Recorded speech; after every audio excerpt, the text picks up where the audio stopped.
Are you looking ahead to the new year and wondering how you're going to transition your kindergartners back after the long holiday break? Hi, I'm Amy Murray and I've been in your shoes and I'm here today to chat about how to reset your classroom for a new year, even if it's not the beginning of a school year. So, in full transparency, you've probably heard people say this before, but every class is different, and it's true. Sometimes my morning class needed things that my afternoon class didn't, and vice versa. And you have to meet them where they are. So some of your classes will come back from break ready to learn, like nothing ever happened. Your expectations and procedures are in place, and life is great. And some of your classes will come back as though you have taught them absolutely nothing. They don't know how to be in school. They don't know how to walk in the hall. They don't know how to sit quietly. They've forgotten everything. And you could have done things the exact same way from day one in both of those groups.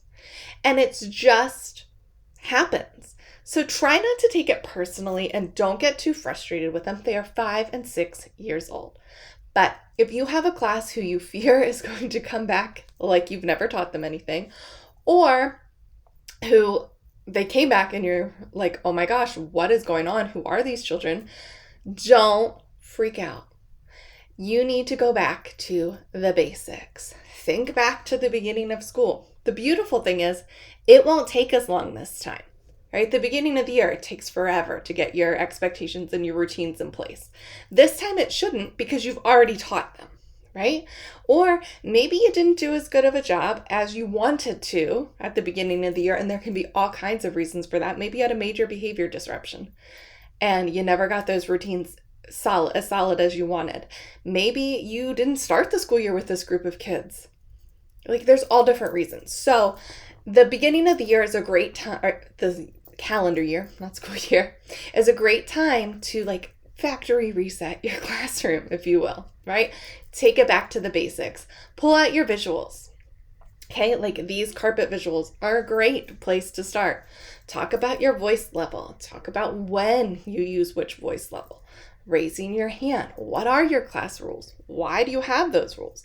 This can be your morning meeting for like that first week back from break.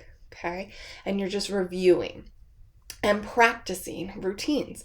And then if they forget how to line up the first time you go to line up, pause and send them back and practice those routines. Don't be afraid to do it just like you did at the beginning of the year, and that act of modeling and choosing a student to show the rest of the class how you expect them to behave. It is worth taking a week or two of extra time here and there to practice those procedures and get them right and back into your routines, because you don't want to be a month from now and having to start over again. Okay, this is probably one of your last really long breaks in the school year. I don't know about where you are. Here in Pennsylvania, we had about a week. My kindergartner had more than a week off at Thanksgiving, and it's just a little bit longer this year at Christmas. And so like we had these back-to-back big breaks, and now we can really reset and get back in our groove and our learning groove. So pulling out your classroom visuals is a must. If you didn't use them at the beginning of the year, that's okay. You can use them now. And if you're watching this in April and your class is unruly, pull out the visuals. If you haven't used them all year, that's okay. A visual can go a long way to help. And if you're not sure where to start with those, check out the links down below. Visuals are my jam. I can talk about them forever and ever and ever. Okay, the other thing is, if you're using a whole class reward system of some kind, maybe you have like a brownie chart. One of my old colleagues had this cookie sheet or brownie pan, and she would put these plastic brownies up there. That's great, but it may start to feel stale as the year goes on, right? So go to the store and get some snowflake sprinkles to glue on those brownies. Suddenly it's winter. And then in February, guess what? Put heart sprinkles on there, right? Make it seasonal, make it fun, make it fresh and feel new. If you're using Build a Reward charts, it's time to pull out the snowman, right? Or the gingerbread man if you're still working on your gingerbread units. There's all different ways to keep this feeling fun and fresh, to keep kids bought into your whole class reward system and keep them on track. The other thing is, don't forget to praise individual behavior. Somehow you need to recognize the kids who are doing a good job. I always used Glow and Grow notes. You can just do a quick note in a planner. Hey, Susie had a great day today. She was a great friend to a classmate. Send it home. Send an email to a mom or dad. Say, hey, I really missed Joey over break, and he did such a great job of raising his hand today and waiting to be called on. I was so proud of him. You can do it with phone calls too if you're up for that. But remember to praise the positive behaviors, and that will snowball into more positive behaviors. Hopefully so. And those are really the basics, but don't be afraid to have a little reset. And I think January is a great time to do that because of that long break. But if you have a class that just suddenly got out of control for who knows what reason, maybe you've had a move in and it just disrupted the dynamics of your class. Maybe you had to move out and it disrupted the dynamics of your class. I've had that happen too. You just never know.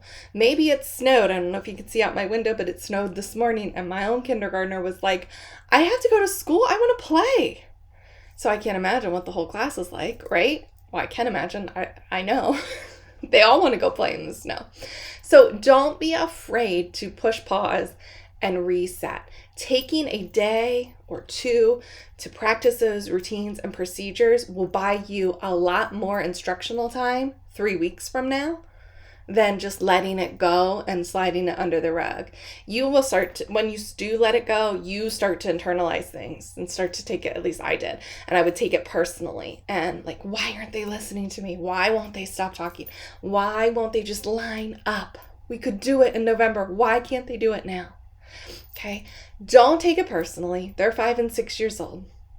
It's not you. It's probably them. But there are some things that you can do, real simple things that you can do to reset your classroom at the beginning of the year.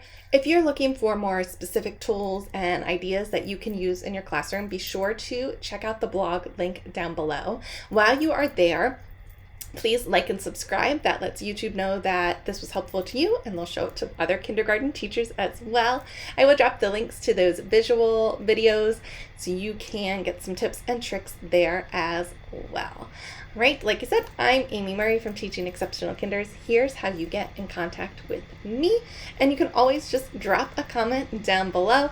Let me know how your school year is going. What can I help you with? I'd love to know. Until next time, have an exceptional day.